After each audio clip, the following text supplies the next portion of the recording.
প্রাথমিকের সহকারী শিক্ষক নিয়োগ পরীক্ষার প্রশ্ন ফাঁস হয়েছে বলে অভিযোগ করেছেন প্রার্থীরা। একই সঙ্গে পরীক্ষা বাতিলের দাবিও তুলেছেন তাদের একটি অংশ।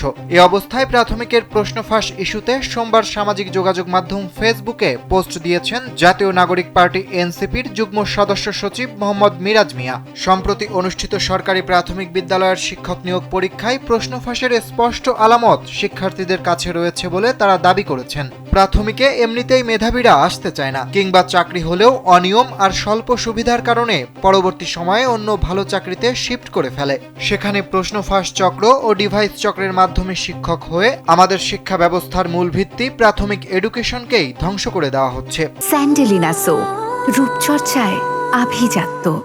নিয়োগ পরীক্ষার প্রশ্ন ফাঁসের বিরুদ্ধে সকল রাজনৈতিক দলেরই কঠোর অবস্থান নেওয়া উচিত বলে মন্তব্য করেন তিনি।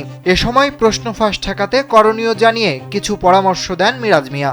বলেন, প্রশ্ন ফাঁসের পুরো চক্র যতই শক্তিশালী হোক না কেন সর্বোচ্চ শাস্তির আওতায় এনে দৃষ্টান্ত স্থাপন করতে হবে, যেন ভবিষ্যতে কেউ প্রশ্ন ফাঁসের সাহস না করে। জেলাভিত্তিক পরীক্ষা না নিয়ে শুধু ঢাকা এবং বিভাগীয় পর্যায়ে পরীক্ষা নিতে হবে। প্রাইমারি যেহেতু অনেক বড় সেক্টর, সেক্ষেত্রে প্রশ্ন ফাঁস রোধে শুধু প্রিলি আর সংক্ষিপ্ত ভাইবার পরিবর্তে লিখিত পরীক্ষাও অন্তর্ভুক্ত করার পরামর্শ দেন এই নেতা।